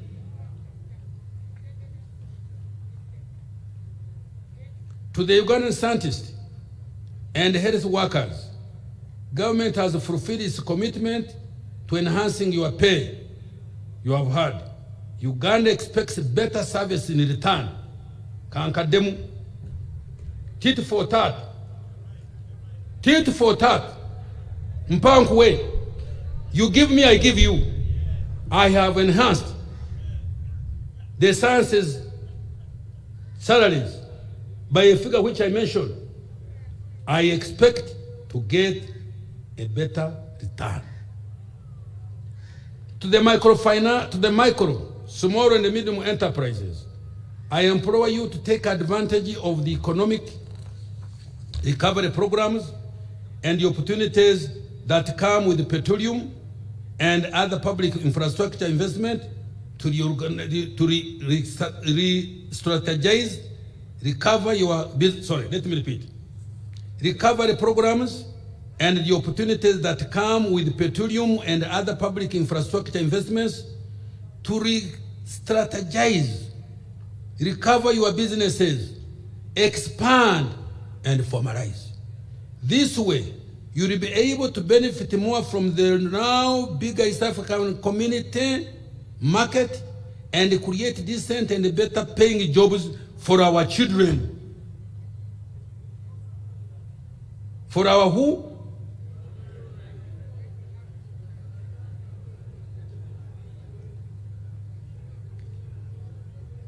For the women entrepreneurs, the grant from the World Bank will support the growth of your enterprises, create better paying jobs and enable you to exploit the opportunities in the economy to enhance your incomes.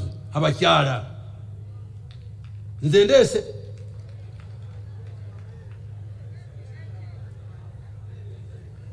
For me to be happy and to believe that you have responded, you must be productive. You must be productive, more wealth, and more bigger business, both internally and externally, and you give me taxes so that I don't have to go to borrow and be abused as an old man that what have you come here, go back to Uganda. This has happened to me in one case. Madam Speaker, I dedicate this budget to delivering the Ugandan household still in the subsistence to the money economy. I thank all of you for listening to me, and may good Lord keep you in good health so that we see this Uganda becoming a much better place for everybody to live in. Thank you.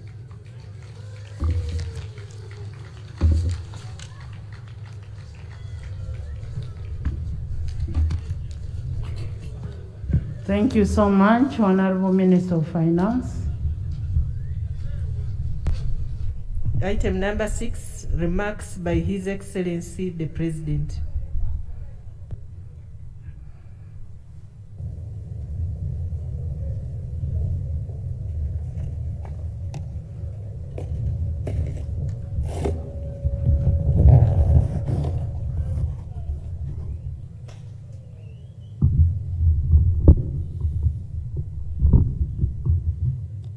Her Excellency the Vice President,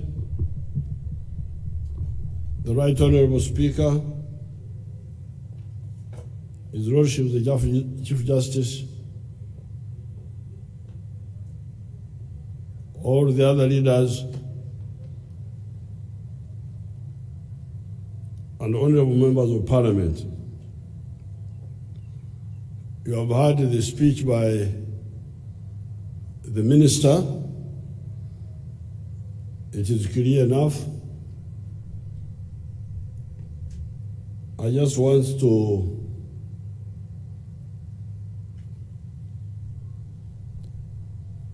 introduce two words. One is waka,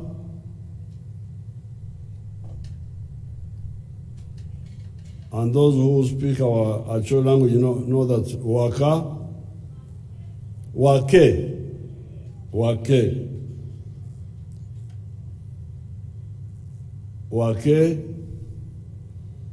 means boasting.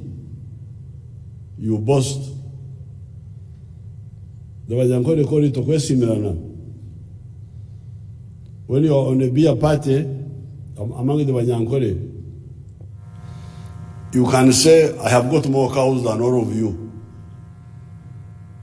You boast. And with the Banyankore, they just laugh. They don't take offense. Because they also want to be rich like you. But I'm told that among the Achoris, they may spear you. That if you wake, they may spear you. But since I'm a bit far from Gurak and Wake here,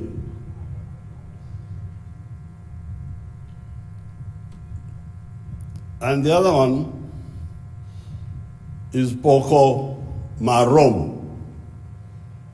Poko Marom. That is Okugabula Bulungi. To distribute food well or fairly. In Acholi, we call it Poko Marom.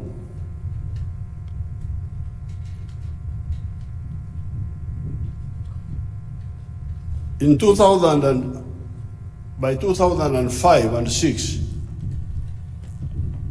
the country was getting into a problem. Our people in finance, without consultation, had agreed with the donors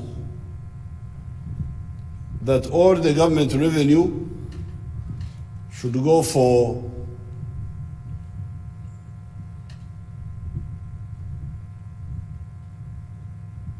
expenditure of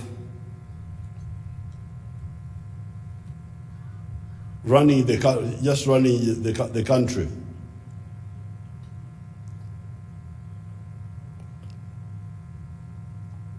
Salaries and so on. And that what they call recurrent expenditure. And that the development budget will only be supported by the donors. I didn't know this. They didn't consult me. But that's what they had agreed. And you remember by 2005, we had a big shortage of electricity. That's when load shedding started. After the elections, 2006, I called a conference of the cabinet, but also the NRM caucus. And I said, you people, I cannot accept this. We must budget for both the recurrent and the development budget. And we agreed. That's when we put more money on the roads and more money on electricity, apart from whatever we are putting on education and health and water. Now, I was checking the results of that decision, which was Poco Marom. If you go on the roads, I have the whole list here.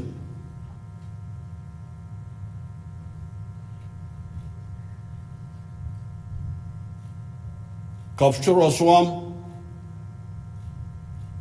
there was government funding there, together with some other funds. Bulima Kaboya, government funding there with others. Nyakaishta Kazo, government funding with others. Bumbovi Rohaha, government funding. Chigumba Bulima, government funding. Rukunjiri Chihi, government funding with others. Masaka Mukakata, government funding with others. Hoima Butiaba Wanseko, government spending with some other groups. Buhimbanarwe, Bolamayibo, and so on, government spending with others.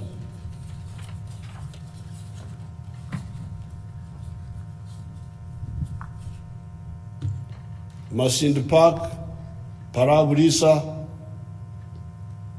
government funding with others. Hoha, Nyairongo, Charusesa, Butore, Kabare, Chizaramfumbi, government funding with others. Atiak, Laropi, government funding with others. Kampala Northern Bypass, government funding with others. Kampala Gayaza Zerobwe, government funding alone, nobody else, just government money. Matugasemto, government funding alone.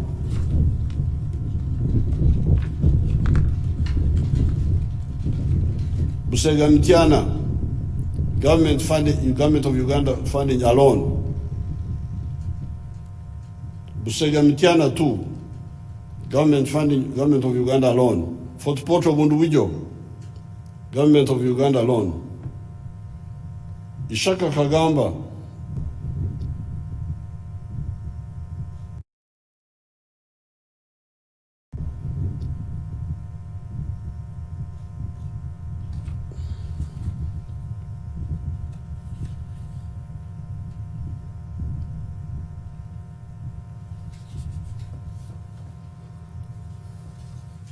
Mubende Kakumiro Kagadi, government of Uganda alone. Ruaha, government of Uganda alone.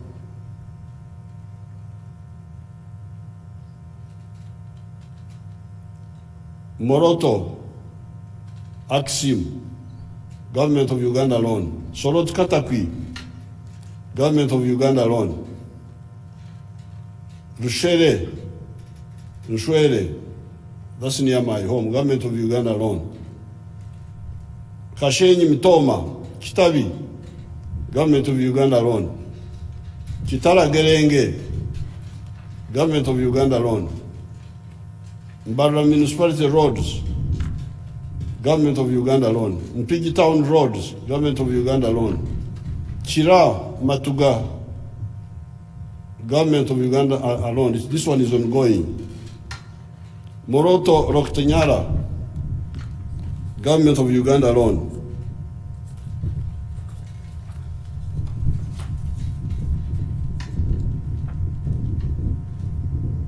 Entebbe Hospital, Entebbe Pediatric Hospital, Government of Uganda alone. Chirama Tuga, Government of Uganda alone. Najana Nkumbi Busawala, Government of Uganda alone.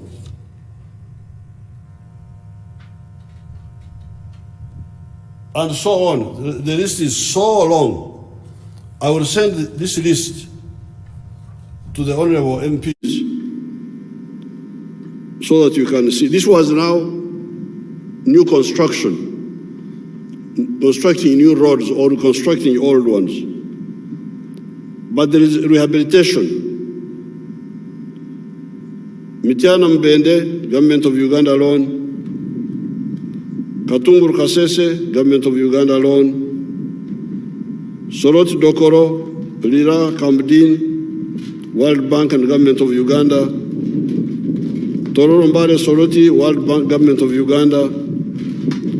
Masaka Town, Government of Uganda alone. Rehabilitation of Budo Roads, Government of Uganda alone. Namu Sisironko Muyembe, Government of Uganda alone. And so on. I will send you this document. Rehabilitation of Nakalama, Tirinyi Mbare, Government of Uganda alone. Fort Potro Hima, Government of Uganda alone. Mukono Karagi Kayunga Bukoloto Njeru, Government of Uganda alone. Nansa Nabusunju, Government of Uganda alone. Ishaka Katunguru, Government of Uganda alone. Hima Katunguru, Government of Uganda alone. Chenjojo Fort Potro, Government of Uganda alone. Sungira Hill, something, Government of Uganda alone. Bundubujo Nyahuka, Government of Uganda alone.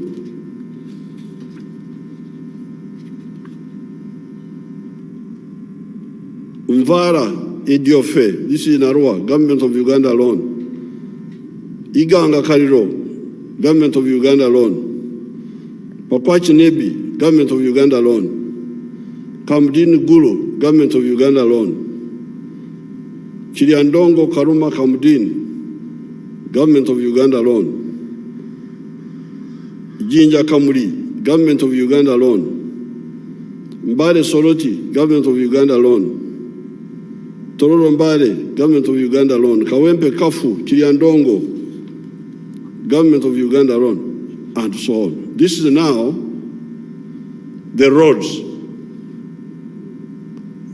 coming out of that decision of 2006, where we said we must have our own money to deal with the development budget. On the side of electricity, the same. Hoima Chinyara, there are many other projects, geothermal resources, Energy Investment Fund. There are so many other programs here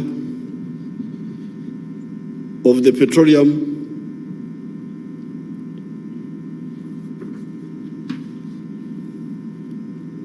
So many projects, nuclear energy, and so on. But I just want the lines which people can easily see.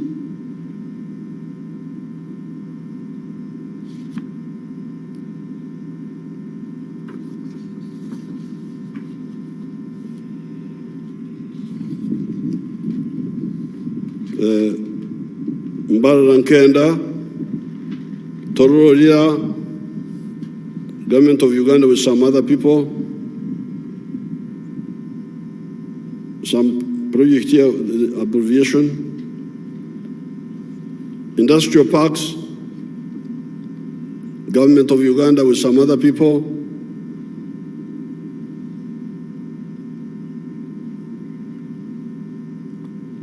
Opuyo, Moroto, government of Uganda with some other people. Kampala and Entebbe, government of Uganda with some other people. Karuma, because this Karuma and Isimba we contributed, it was the government of Uganda and China. Muzizi, government of Uganda with some other people. Nyagak, government of Uganda with some other people. So many of them. Oh, I will send you the whole list.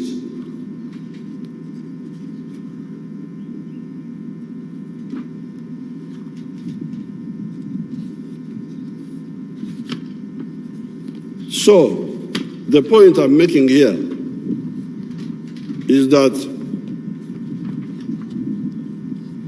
the Poko, Marong,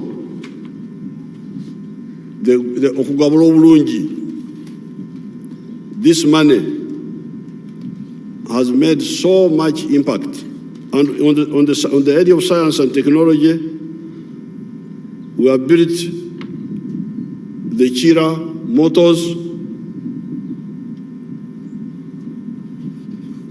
We are working on putting a satellite in space with our own money. The pathogen economy, the vaccines, which I hear you attacking Musener about, I will come back and defend Musener and people will hide somewhere. Because God fortunately gave me my voice. I can talk, you can talk, but I can also talk. The human vaccines, the anti-tick vaccine, the foot and mouth and swine fever vaccine,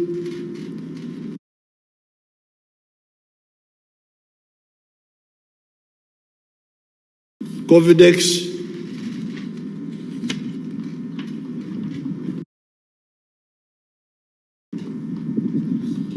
digital electronics and automation. Wake, is it Wake?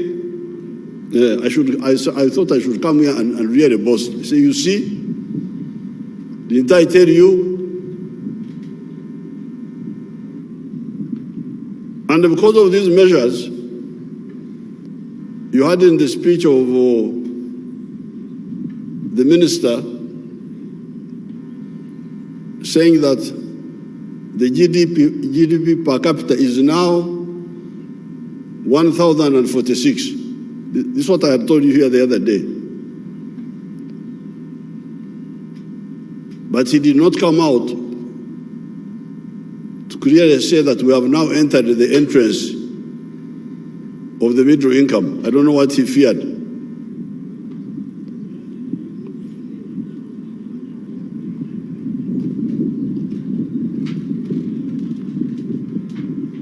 I don't know whether he feared that we may enter in the entrance and then go back. I don't know what he feared.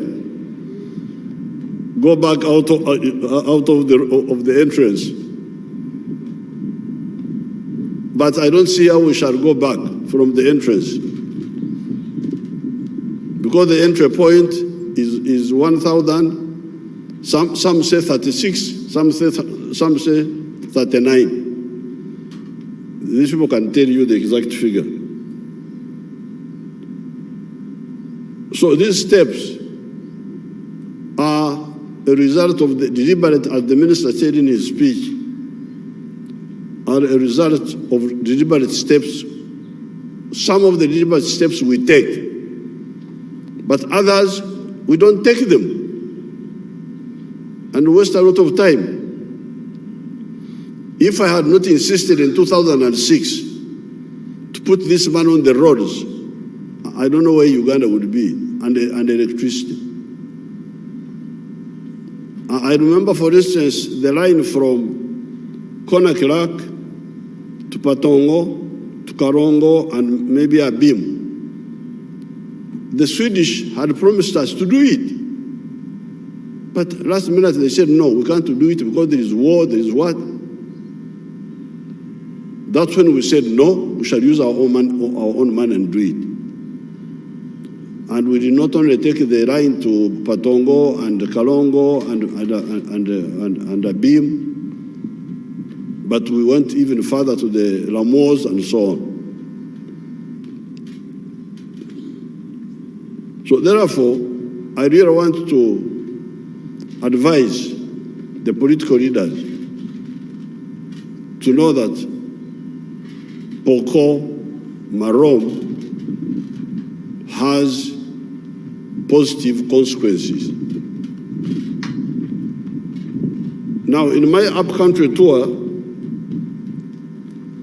I've discovered one problem which I've been talking about, but not insisting, because that's my way of working. I don't want to force people to do what I think. I would rather persuade them.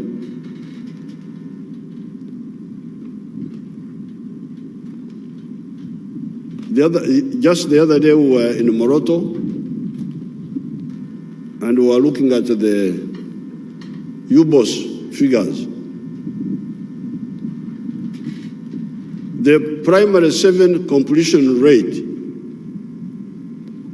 in the whole of Uganda apparently is 38%. The children who go into the primary school and finish P7 are only 38 out of 100,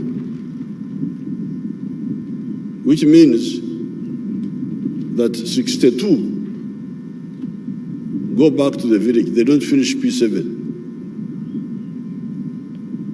And in the case of Karamoja, we found it was only 6 children out of 100 who finished primary 7. And you remember during the elections, I was talking about it.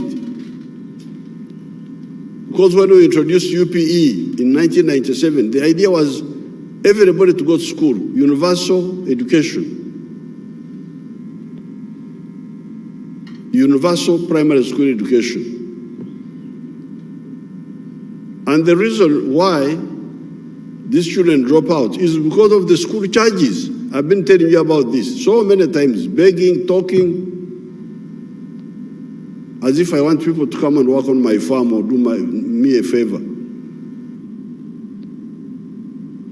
So now, this is a big problem for the country. To find that children, and you can see it in the elections, I was talking about it. In the primary school, the enrollment is 10 million something, 10 point something, almost 11. But in the secondary schools, only 2 million. Where have the other 8 gone? Of course, in the 10 million, it did not come out so that many of them drop out. Of course, many of them drop out. They don't go to the secondary school. So therefore, I call on the political class, especially the NRM people, to say no.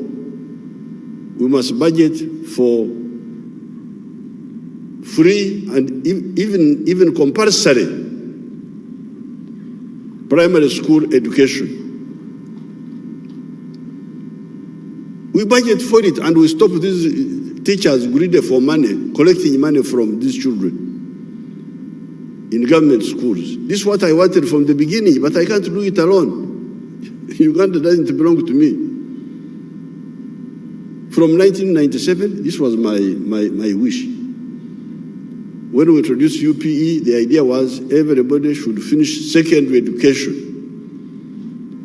So we should not be talking of 2 million children in the secondary school, we should be talking of 10 million in the secondary school, because secondary school years are S1 to S6, 6 years, they're almost the same as P1 to P7. So why should you have 10 million, almost 11 million in primary and only 2 million in secondary? Where have the others gone? So we may not do it this year because this budget is now finished, but in the next financial, 1 or 2 financial years, we should really work and insist on free and compulsory primary, maybe even with secondary education, and stop all these fellows who are looking for money through education. Get out, go in the primary school, private schools and look for money there, not in the government ones. This is disgusting. Sending children out of school because we are looking for money, for allowances, for what? It's really disgusting.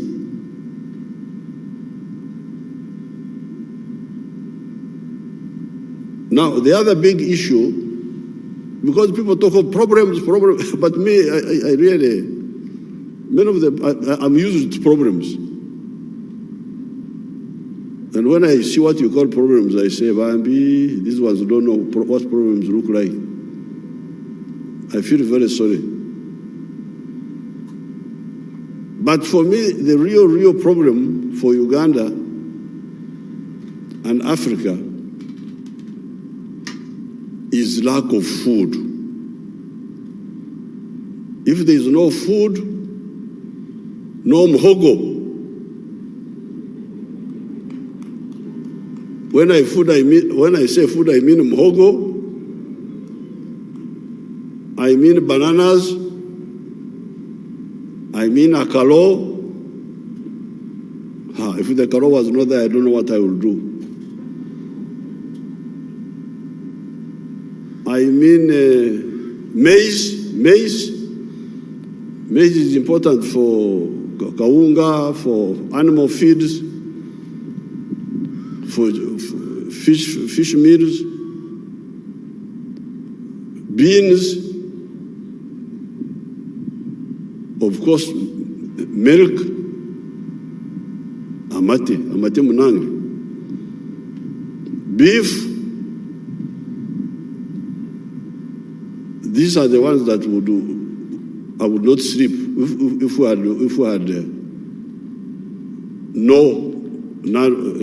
none or very little of these. Of course, sugar and other things.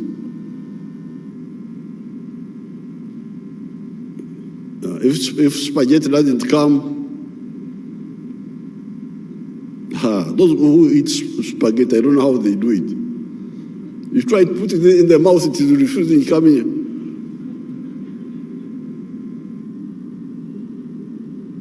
Why don't you do enogo? You know enogo? Enoga. When Mnyankore gets the piece of karo and does like this and puts a hole.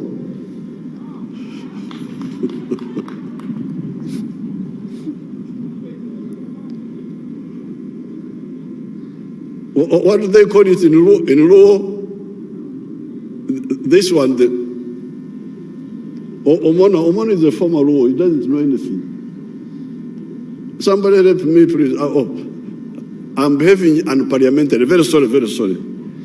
In Parliament, they don't really say. I will find out and tell you next time. So, as long as Uganda is producing enough food, there is no problem we cannot solve. But the danger to the food is number one, some laziness. This 39% of the homes whom want to, under parish model, to say, please join the money economy and produce for the stomach and for the pocket. But the other danger can be lack of rain or unreliable rain. So that's why in our budgeting, there is now something about irrigation. But in the future budgets, I would like us to do more for the irrigation so that we stabilize agriculture. There is no possibility of shortage of food even if the rain has got some erraticness. But irrigation means water. So we go to the environment. So please, all of us must tell these people, especially the ones, the old problem of the wetlands, which was created by the British, was in Busoga and in Bukedi and in Kigezi, where they misled our people to go in the wetlands, thinking that that is a good thing to do. These ones, I have a program to get them out by compensating them because they were misled. They didn't do it themselves, they were misled by the government. But in the other areas, the people who are going to the wetlands are going there by themselves and against our appeals. And I demand that all these people get out of the wetlands unconditionally. We don't have to negotiate because they knew it was not right, they insist. Even here in Kampala, I see some of them encouraging a little bit in Rubiji swamp and these other swamps. So therefore, once we bring back our water, because 20% of Uganda is under fresh water, we are so lucky. Then we shall be able to irrigate easily and have a secure agriculture, and that can give us problems to solve other problems. If there is a shortage of cooking oil from Malaysia, we can easily replace it. In fact, people have come up. Very soon we shall be exporting that cooking oil instead of importing from Malaysia. So many people are involved with sunflower, with simsim, with palm oil. Very, very soon you will see that Uganda will be a big exporter.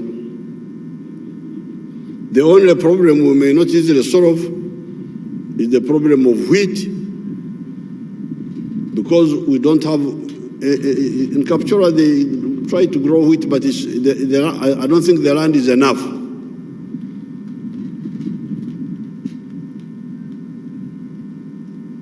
I will talk with the people of agriculture,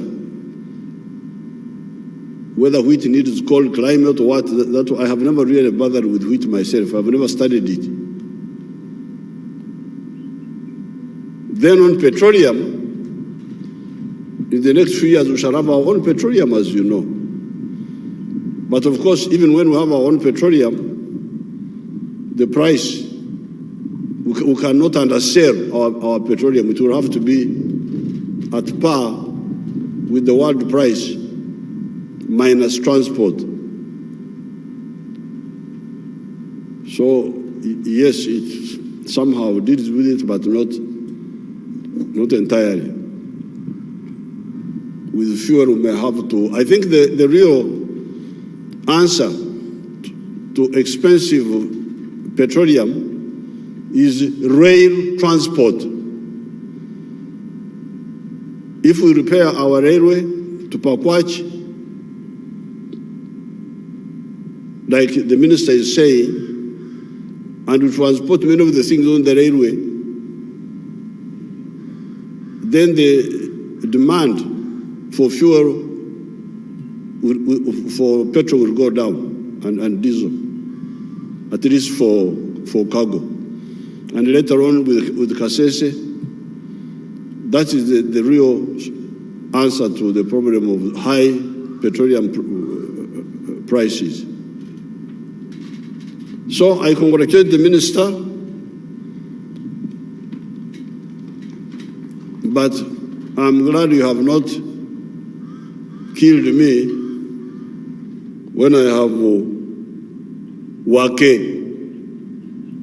I have boasted a bit about the achievements of the NRM.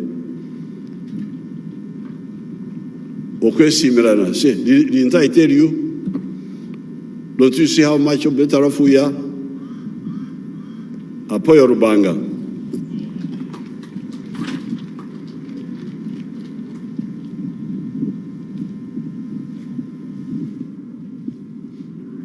Thank you so much, Your Excellency, for laying down the various projects and the programs that you intend to implement during the financial year 2022-2023. I sincerely want to thank my very able and active members of Parliament for ensuring that this day comes to reality. Thank you so much for working tirelessly for ensuring that the day comes to reality.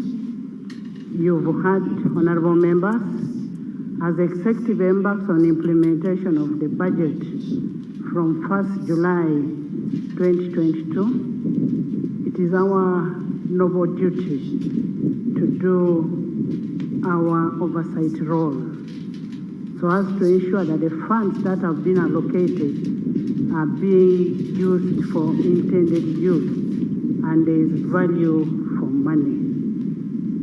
Mr. President, as has been the case before, thank you for having a clear vision of where the country is moving and championing this vision with commitment and dedication.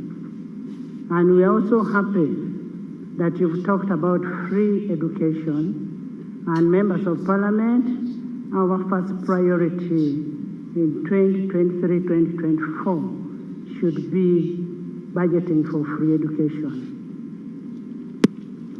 I once again want to thank you, Your Excellency, General Yoweri Kaguta Museveni, for fulfilling your obligation of tabling the budget for the financial year 2022-2023. The rest is now left to the technical team. Whereas it has always been our practice to meet and interact after such an important occasion like today, the current circumstances do not permit us to do so because COVID is still with us.